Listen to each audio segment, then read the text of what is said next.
Hello बच्चों, good evening. Mission excellence academy Allahabad के e learning platform पे आपका स्वागत है।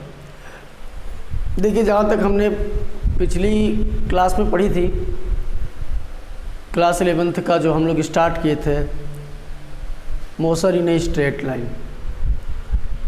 Motion in a straight line रिजरेखी पथ पर गत या सरल रेखा में गत, इसमें स्टार्ट किए थे। तो हमने आपको बताया था दूरी तक।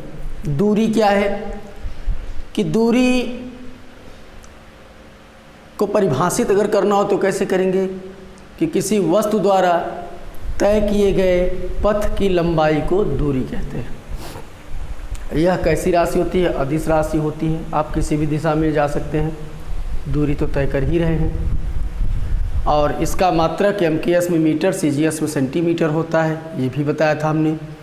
और सबसे महत्वपूर्ण बात ये कि यह जो होता है सदैव धनात्मक होता है, यह शून्य या ऋणात्मक नहीं होता है।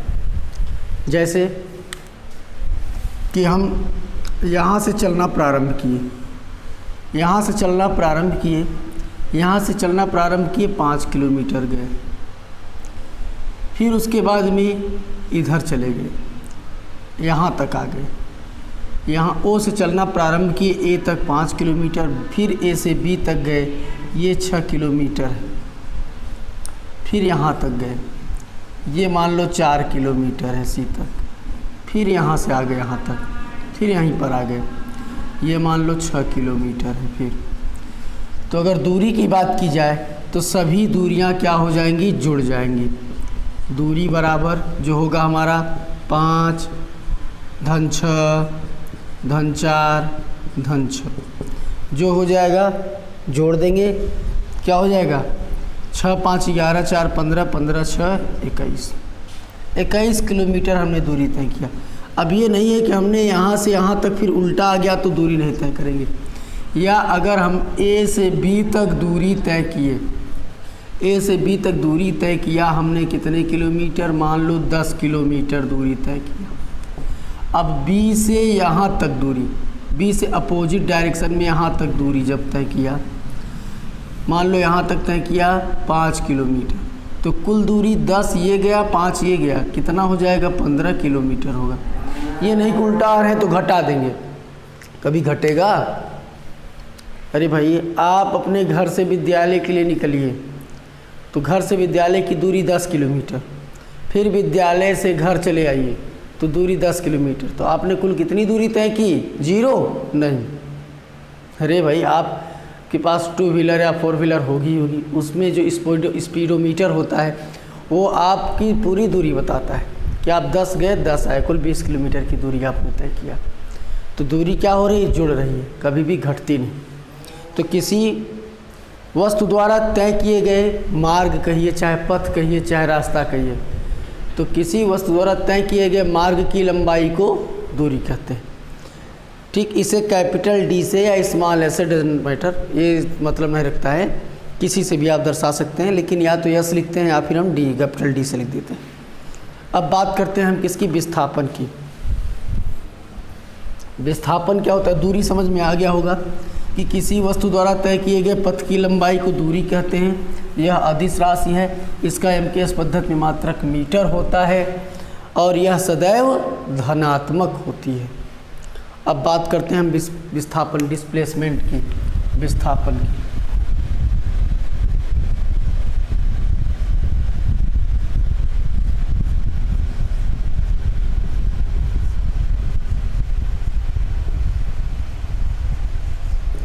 डिस्प्लेसमेंट मीन्स विस्थापन। विस्थापन क्या है समझिए। हम यहाँ से यहाँ तक दूरी तय किए 4 किलोमीटर की, यहाँ से चलना प्रारंभ किए, फिर यहाँ से हम यहाँ चले गए,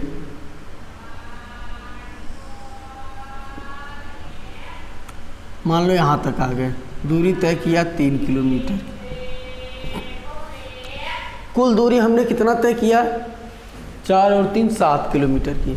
लेकिन विस्थापन क्या कहता है कि प्रारंभिक बिंदु से अंतिम बिंदु के बीच की न्यूनतम दूरी, प्रारंभिक बिंदु से ये प्रारंभिक बिंदु था, फिर बिंदु यहाँ पर आ गया, तो प्रारंभिक बिंदु से अंतिम बिंदु के बीच की न्यूनतम दूरी, न्यूनतम दूरी को ये कहते हैं आपका जो कर्ण बनता है। न्यूनतम दूरी हमेशा जो बनेगा वो कैसा बनेगा, लंबवत रहेगा। कैसा रहेगा वो, लंबवत। तो देखिए यहाँ से यहाँ तक जाने में तो दूरी तय किया 7 किलोमीटर, लेकिन न्यूनतम दूरी ही क्या कहलाता है, विस्थापन। दो बिंदुओं के बीच की न्यूनतम दूरी ही क्या कहलाती है, विस्थापन कहलाती है। मीन्स किसी वस्तु द्वारा उसके अंतिम तथा प्रारंभिक स्थितियों के बीच की न्यूनतम दूरी ही विस्थापन कहलाती है।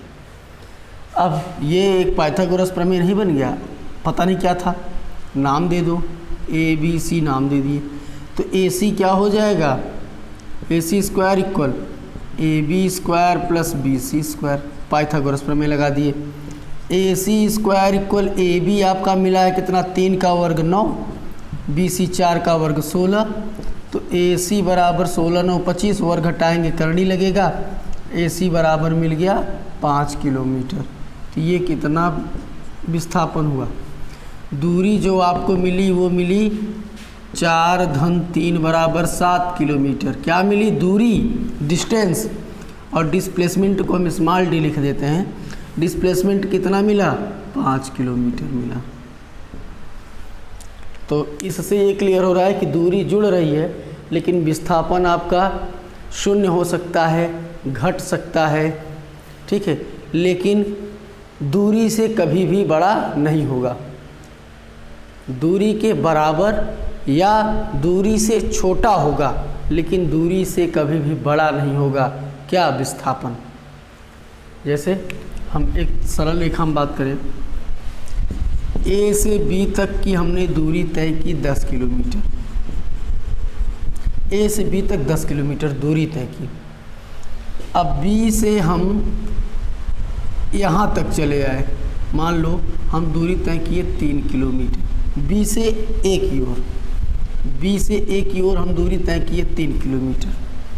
तो जो हमारा दूरी था, दूरी तो बन गया 10 3 13 किलोमीटर, लेकिन जो विस्थापन था, जो विस्थापन है वो क्या हो जाएगा, न्यूनतम दूरी। ए से बी तक 10 है, बी से ए की ओर 3 किलोमीटर आ गया, तो 10 में से 3 घटा दो, विस्थापन कितना मिला, 7 किलोमीटर। और आगे आ जाते हैं, अब मान लो हम बी से यहाँ तक आ गए 8 किलोमीटर, बी से पॉइंट मान लीजिए सी था, ये डी तक आ गए 8 किलोमीटर, तो दूरी तो 10 8 18 हो जाएगा, लेकिन विस्थापन 10 में से 8 घटा देंगे तो क्या मिला, 2 किलोमीटर। अब मान लो बी से हम ए तक चले आए, बी से ए तक फिर कितना किलोमीटर है, 10 किलोमीटर, तो विस्थापन क्या हो जाएगा, 10 में से 10 घटा दो, 0। विस्थापन तो 0 हो गया, लेकिन दूरी 10 और 10 20 हो जाएगी, दूरी 20 हो जाएगी, विस्थापन क्या हो गया, 0 हो गया। अब मान लो बी से फिर हम यहाँ इधर चले आए 12 किलोमीटर ई तक, बी से ई तक चले आए 12 किलोमीटर, बी से ई तक 12 किलोमीटर, तो दूरी तो 10 और 12 22 हो जाएगा, लेकिन विस्थापन क्या हो जाएगा, 10 में से 12 को घटा दो, -2, तो दूरी की विस्थापन क्या हो गया, -2, दूरी विस्थापन -2 किलोमीटर हो गया, जबकि दूरी 10 और 12 कितना हो जाएगा, 22 किलोमीटर हो जाएगा। समझ में आ रहा है। इससे ये क्लियर हो रहा है कि दूरी हमेशा जुड़ रही है, विस्थापन घट रहा है, 0 भी हो रहा है और माइनस भी हो रहा है।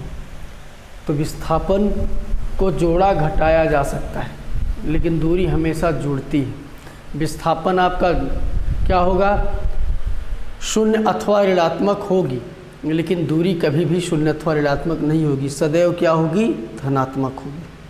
तो विस्थापन की परिभाषा लिख लेंगे कि किसी वस्तु द्वारा उसके अंतिम तथा प्रारंभिक स्थितियों के बीच की न्यूनतम दूरी को विस्थापन कहते हैं।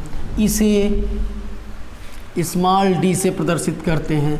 यह सदिश राशि है, इसका मात्रक मीटर होता है और सबसे इम्पॉर्टेंट कि यह धनात्मक, ऋणात्मक अथवा शून्य होती है या हो सकती।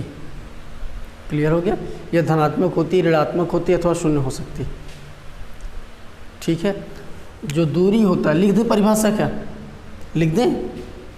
तुम लोग जुड़ नहीं रहे हो भाई। Good evening all, good evening all my dear student. चलो जो भी जुड़े पढ़ो। तो दूरी का परिभाषा तो लिख ही लिए थे, विस्थापन। किसी वस्तु द्वारा, लिख दे रहे हैं, लिखते भी चलिएगा, नोट्स बनाते चलिए। किसी वस्तु द्वारा उसके अंतिम तथा प्रारंभिक स्थितियों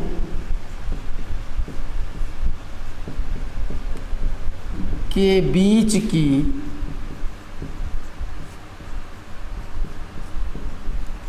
न्यूनतम दूरी को क्या कहते हैं? विस्थापन कहते हैं।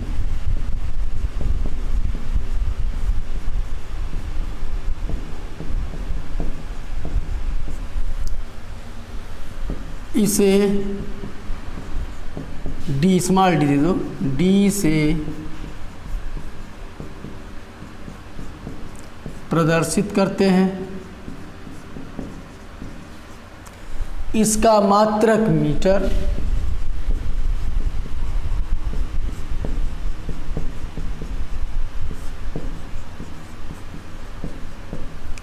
मीटर तथा यह कैसी राशि है? यह सदिश राशि होती है, यह सदिश राशि है। ठीक है। विस्थापन धनात्मक कामा ऋणात्मक तथा शून्य हो सकती है, लेकिन दूरी कभी नहीं होता है, दूरी हमेशा धनात्मक होता है। ठीक है। किसी वस्तु द्वारा उसके अंतिम तथा प्रारंभिक स्थितियों के बीच की न्यूनतम दूरी को विस्थापन कहते हैं। इसे डी से प्रदर्शित करते हैं। इसका मात्रक मीटर तथा यह सदिश राशि है। विस्थापन जो होता है वह धनात्मक, ऋणात्मक अथवा शून्य हो सकता है। अभी मैंने आपको एग्जाम्पल करके भी दिखा दिया था। क्लियर हो रही है बात? तो फिर आगे चलें। अब दूरी तथा विस्थापन में अंतर बताना हो तो आप सीधा सीधा बता देंगे पहले ही कि दूरी की परिभाषा क्या होती है। किसी वस्तु द्वारा तय किए गए मार्ग के पथ या किसी वस्तु द्वारा तय किए गए पथ की लंबाई को दूरी कहते हैं। विस्थापन में अंतिम तथा प्रारंभिक स्थितियों के बीच की दूरी को विस्थापन कहते हैं। दूसरे नंबर पर लिख देना कि यह अदिश राशि है। दूरी कैसी राशि है? अदिश राशि है। तो उस उधर क्या लिख देंगे विस्थापन में कि यह सदिश राशि है, यही लिखेंगे ना। फिर तीसरे नंबर पर दूरी में लिख देना यह सदैव धनात्मक होती है। तो विस्थापन में लिख देना कि यह धनात्मक, ऋणात्मक तथा शून्य हो सकती है। बस विस्थापन में ही लिखना है, यही अंतर हो जाता है। Difference between distance and displacement. तो आप पहले नंबर पर एक तरफ दूरी लिखेंगे, एक तरफ विस्थापन लिखेंगे। दूरी की जगह पर आप लिखेंगे कि किसी वस्तु द्वारा तय किए गए पथ की लंबाई को दूरी कहते हैं। विस्थापन में आप लिखेंगे कि किसी वस्तु के अंतिम तथा प्रारंभिक स्थितियों के बीच की न्यूनतम दूरी को विस्थापन कहते हैं। दूरी में लिखेंगे यह अदिश राशि है। विस्थापन में लिखेंगे यह सदिश राशि है। दूरी में लिखेंगे यह सदैव धनात्मक होती है। विस्थापन में लिखेंगे यह धनात्मक, ऋणात्मक तथा शून्य हो सकती है। लिख लेंगे।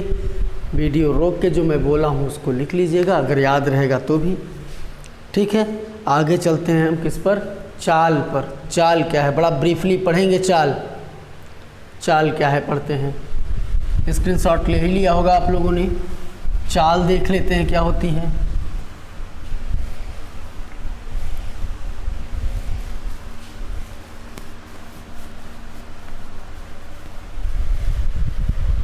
चाल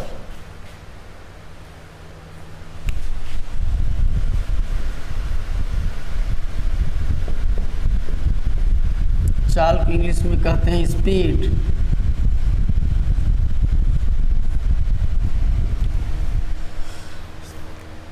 शुरू से हम लोग पढ़ते आ रहे हैं चाल बराबर दूरी बटा समय। क्या पढ़ते आ रहे हैं कि चाल बराबर होता है दूरी बटा समय। मतलब किसी वस्तु द्वारा उसकी दूरी तथा समय के अनुपात को ही चाल कहते हैं। एक परिभाषा ऐसी बन गई कि दूरी तथा समय के अनुपात को क्या कहते हैं, चाल कहते हैं। यदि समय को एक मान लें, समय को क्या मान लें हम, एक मतलब एकांक।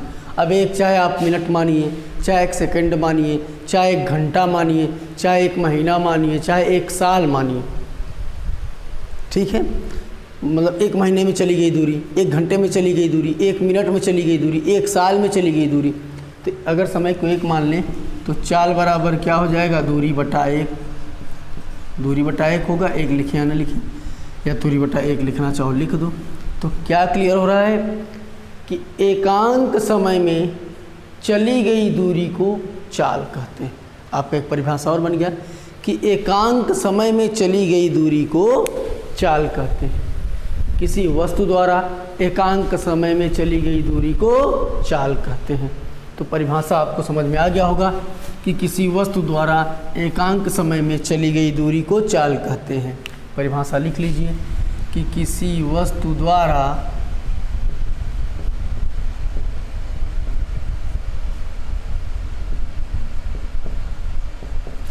एकांक समय में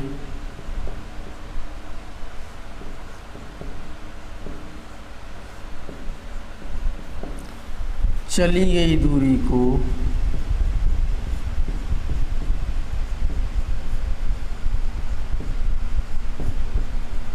क्या कहते हैं, चाल कहते हैं।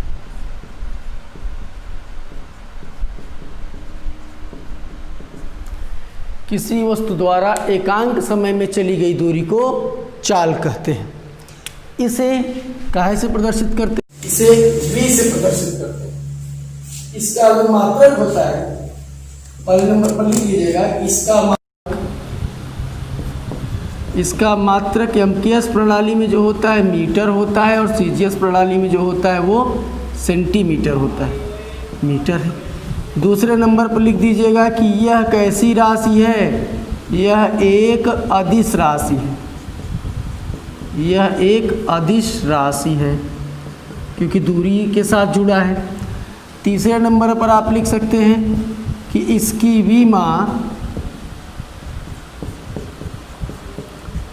विमा, देखिए दूरी बटा समय, दूरी का मतलब एल, समय का मतलब टी, ऊपर जाएगा एल टी इनवर्स है। और सबसे इम्पोर्टेंट बात यह है कि यह जो होता है वो सदैव क्या होता है, धनात्मक होता है। यह सदैव धनात्मक होता है, दूरी कभी भी घटती और शून्य नहीं होती है, ठीक है। यह सदैव धनात्मक होता है। इतनी चीज़ें आप ध्यान में रखिएगा। चाल बराबर होता है, हम जानते हैं कि चाल बराबर दूरी बटा समय। चाल बराबर क्या होता है, दूरी बटा समय होता है। Speed equal distance upon time हम लोग जानते हैं, ठीक है। इसको करने से पहले हम लोगों ने भी दूरी और विस्थापन किया है, तो दूरी और विस्थापन के कुछ हम न्यूमेरिकल कर लेते हैं, तब उसके बाद में आपको चाल, क्योंकि ब्रीफली पढ़ाना है, तो चाल जब ब्रीफली पढ़ाना है तो पहले दूरी विस्थापन के कुछ न्यूमेरिकल आपको समझा दे रहे हैं, फिर उसके बाद में आपको चाल के विषय में बताते हैं, ठीक, कि चाल कितने प्रकार के होते हैं, ये क्या किस प्रकार के चाल, किस प्रकार के भांत व्यवहार करते हैं, ये सब हम आपको बताते हैं। तो इसको नोट कर लीजिएगा आप लोग। चलिए पहले एक न्यूमेरिकल देख लेते हैं, फिर चाल की बात करते हैं। आगे ही देख लो इसमें।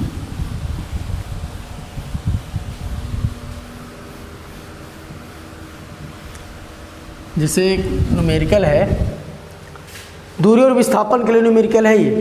किसके लिए? दूरी और विस्थापन के लिए।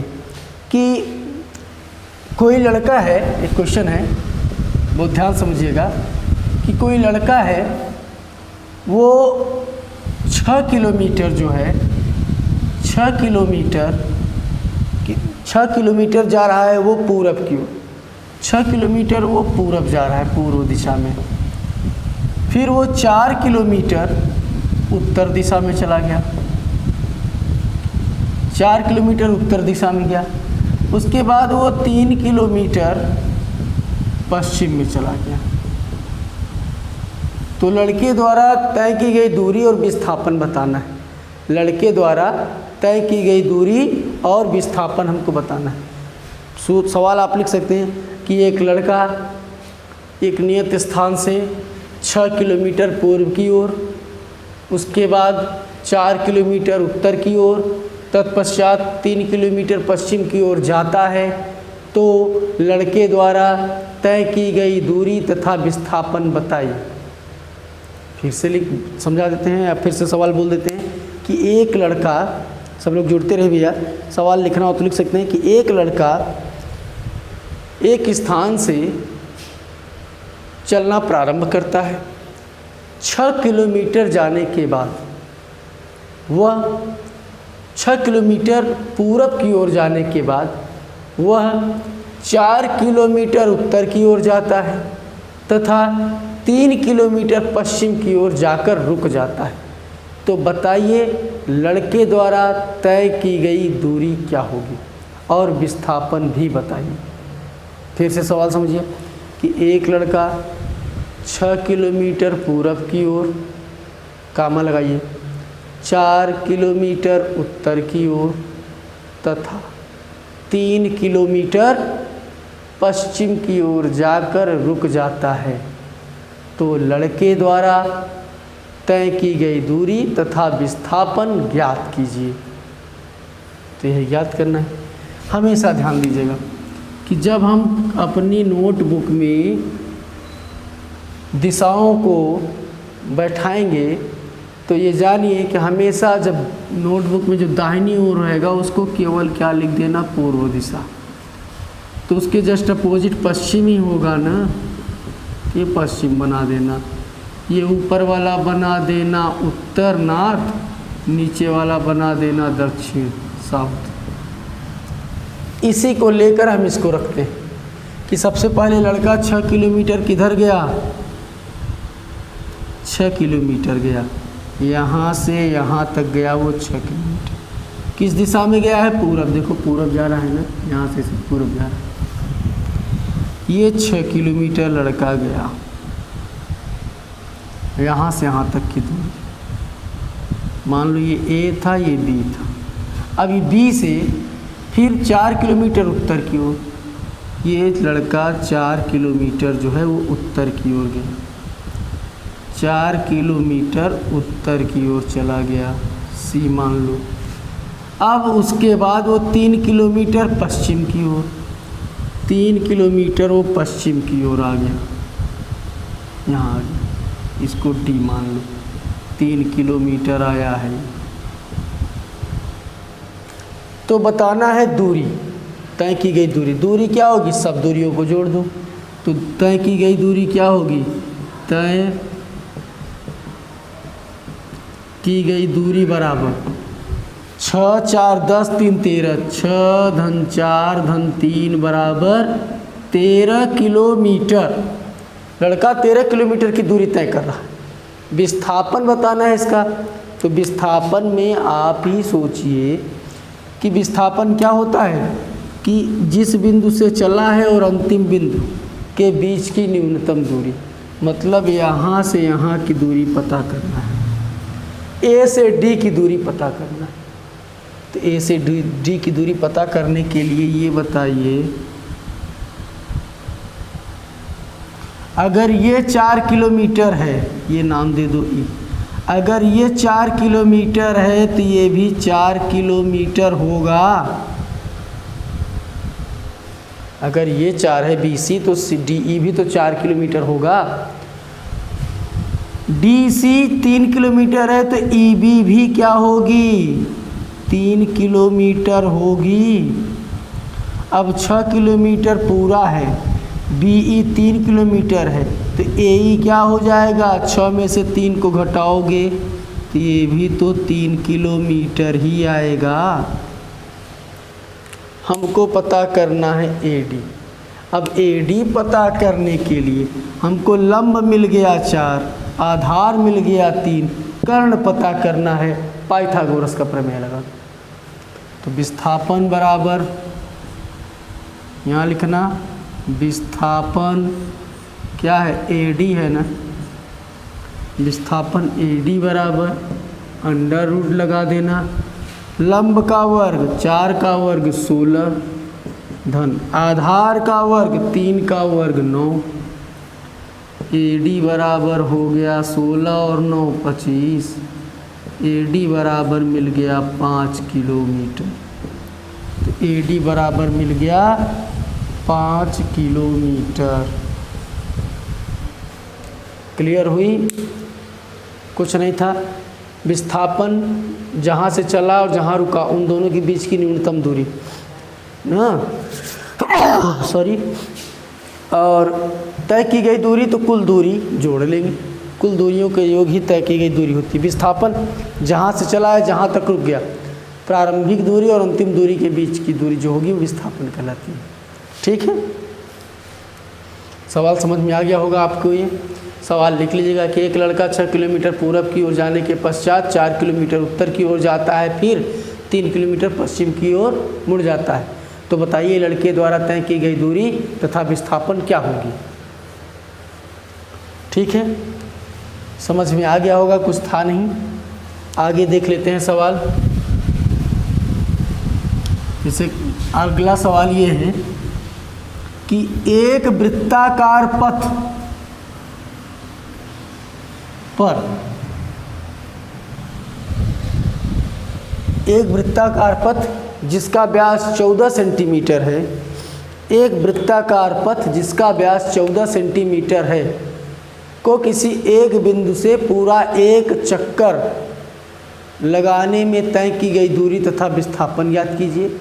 दूसरे नंबर पर आधे चक्कर में तय की गई दूरी तथा विस्थापन ज्ञात कीजिए। जैसे कहा गया कि एक वृत्ताकार पथ,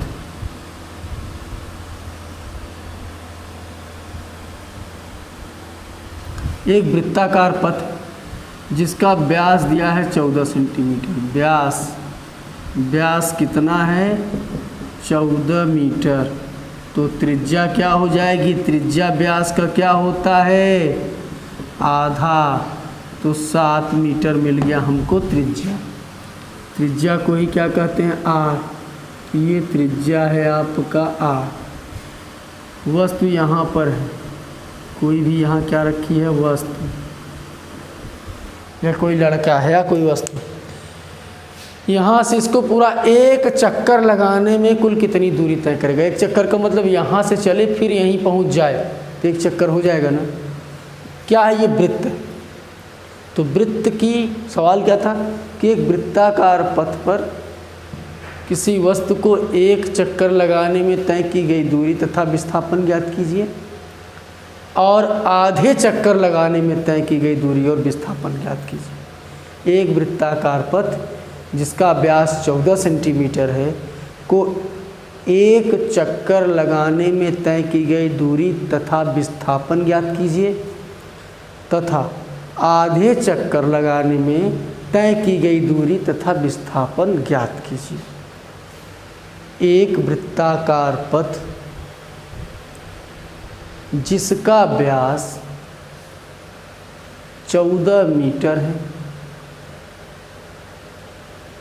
किसी वस्तु द्वारा एक चक्कर लगाने में तय की गई दूरी तथा विस्थापन ज्ञात कीजिए और आधे चक्कर लगाने में तय की गई दूरी व विस्थापन ज्ञात कीजिए। वीडियो रोक लीजिएगा, रोक के लिख लीजिएगा, ठीक है। तो देखिए त्रिज्या 7 मीटर मिल गया है। अब एक पूरा चक्कर लगाने में त्रिज्या जब 7 सेंटीमीटर है, पूरा एक चक्कर लगेगा तो इसका वृत्त का क्या बन जाएगा, कुल दूरी जो है वो परिधि के बराबर होगी। तो यहाँ लिखेंगे दूरी बराबर वृत्त की परिधि। वृत्त की परिधि क्या होती है, 2 पाई r। 2 पाई का मान 22/7, r है 7, ये मर गया, 22 दूनी 44 मीटर, दूरी 44 मीटर मिल गया। विस्थापन क्या होगा, जहाँ से चला वहीं आ गया, तो विस्थापन, विस्थान नहीं विस्थापन, विस्थापन जो होगा वो क्या हो जाएगा, शून्य। जहाँ से चला फिर वहीं आ गया, जितनी दूरी उसने तय की फिर उसी दूरी में वापस आ गया, जहाँ से चला वहीं वापस आ गया, तो शून्य हो गया विस्थापन। तो विस्थापन इसका शून्य हो गया। ये तो पूरा एक चक्कर लगाने में था। दूसरे नंबर कहा कि आधे चक्कर लगाने में, आधा चक्कर, आधा चक्कर लगाने में क्या हो जाएगा, तो आधा चक्कर लगाने में तय की गई दूरी, तो आधा चक्कर लगाने में तय की गई दूरी, दूरी बराबर वृत्त की परिधि 2 पाई r, लेकिन आधा है तो आधा करेंगे ना, आधा मतलब भागे 2, 2 से 2 काट दो, पाई का मान 22/7, r का मान 7, क्या मिल गया 22 मीटर। मतलब यहाँ से चला वो और यहाँ आ गया, आधा हो गया। तो यहाँ से यहाँ तक की दूरी क्या हो गई उसकी 22 मीटर। फिर यहाँ से यहाँ तक 22, 22 दूनी 44, पूरी दूरी एक चक्कर की 44, 2 चक्कर की 88, ठीक है। ऐसे 2 गुणा कर दो, 3 चक्कर 3 का गुणा कर दो, 4 चक्कर 4 का गुणा कर दो, 5 चक्कर 5 का गुणा कर दो, जैसे चक्कर लगाओगे तय का गुणा कर दो। आधा चक्कर है तो आधे से भाग दे दो, 44 में आधे से भाग दिए 22 नहीं आ गया। अब विस्थापन, विस्थापन क्या हो जाएगा इसका,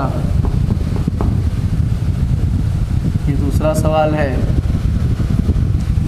विस्थापन जो होगा वो अब यहाँ से आया यहाँ तक, चला यहाँ से रुका यहाँ, तो इनके बीच की न्यूनतम दूरी वृत्त के व्यास के बराबर हो रहा है ना। देखिए ऐसे लाइन खींच दिए तो क्या हो गया, वृत्त का व्यास। तो विस्थापन बराबर यहाँ लिख देना वृत्त का व्यास। वृत्त का व्यास क्या है 14 मीटर।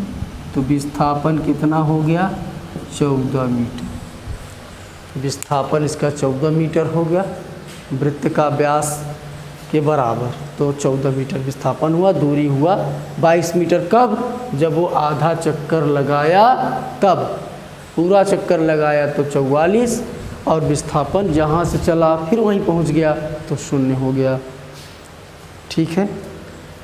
अब उसके बाद में चाल के प्रकार हम लोग पढ़ेंगे, ठीक है बेटा। इसके बाद हम स्टार्ट करेंगे चाल के प्रकार। हाँ बेटा जुड़ते रहिए सब लोग, मिटा दें, रोक लीजिएगा, रोक के लिख लीजिएगा।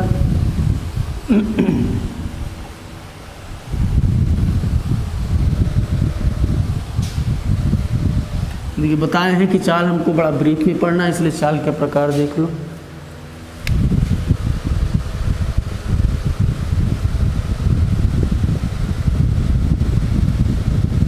टाइप्स ऑफ स्पीड, चाल के प्रकार। देखिए मुख्यतः चाल जो होते हैं वो 4 प्रकार के होते हैं। एक होता है एक समान चाल, दूसरा होता है असमान चाल,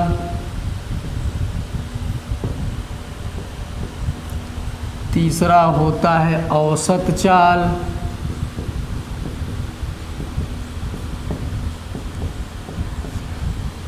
चौथा होता है तात्कालिक चाल। Uniform speed, ununiform speed, average speed and instantaneous speed. Instantaneous speed, average speed, ununiform speed और यूनिफॉर्म स्पीड। अब एक समान चाल क्या है, असमान चाल क्या है, हम आपको बता देते हैं। एक समान चाल का मतलब कि यदि हम 1 घंटे में 10 किलोमीटर गए, फिर उसके बाद फिर 1 घंटे हमने बाइक चलाई, फिर 10 किलोमीटर गए, फिर उसके बाद 1 घंटे बाइक चलाई, फिर 10 किलोमीटर गए। जैसे यहाँ से हम यहाँ तक गए 1 घंटा लगा, 1 आवर। कितना गए, 10 किलोमीटर। फिर यहाँ से यहाँ तक गए 1 घंटा लगा, 10 किलोमीटर दूरी पे। फिर यहाँ से यहाँ तक गए 1 घंटा चलाएगा, 10 किलोमीटर। ये किसकी बात हो रही है, ये हो रही है एक समान चाल की।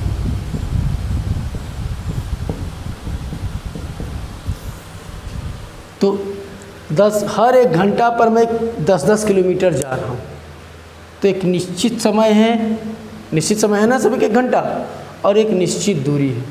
तो निश्चित समय में समान दूरी तय करने को एक समान चाल कहते हैं। निश्चित समय में समान दूरी तय करने को एक समान चाल कहते हैं। निश्चित समय में समान दूरी तय करने को एक समान चाल कहते हैं। अब असमान चाल की अगर बात करें, असमान चाल, असमान चाल की बात करें कि 1 घंटे में यहाँ से यहाँ तक गए और दूरी तय किया 10 किलोमीटर, फिर यहाँ से यहाँ तक गए 1 घंटा लगा, दूरी तय किया 8 किलोमीटर, फिर यहाँ से यहाँ तक गए 1 घंटा गाड़ी चलाया, दूरी तय किया 12 किलोमीटर। समय तो निश्चित है, चाल हमारा क्या है, अलग अलग है। तो निश्चित समय में अलग अलग दूरी, निश्चित समय में अलग अलग दूरी तय करने को असमान चाल कहते हैं। निश्चित समय में 1 घंटा चलाए 10 किलोमीटर, फिर आराम से चलने लगे, 1 घंटा फिर चलाए 8 किलोमीटर के, फिर थोड़ा तेज कर दिए गाड़ी, 1 घंटा चलाए 12 किलोमीटर। तो हमने गाड़ियाँ तो 1-1 घंटा ही चलाई, गाड़ी 1-1 घंटा ही चलाई, लेकिन जो दूरी थी वो अलग अलग दूरी ना, अलग अलग किलोमीटर पर चल रहे ना। पहले 10 गए, फिर 8 गए, फिर 12 गए, तो दूरी अलग अलग हो गई, लेकिन समय निश्चित था, तो असमान चाल। और दूरी भी समान हो और समय भी निश्चित हो तो एक समान चाल। ठीक है, इसके आगे हम आपको औसत चाल बताएंगे। औसत चाल, तात्कालिक चाल बताने के बाद आपके इसके न्यूमेरिकल कुछ कराएंगे। क्लियर है? आज के लिए बस इतना ही बच्चों।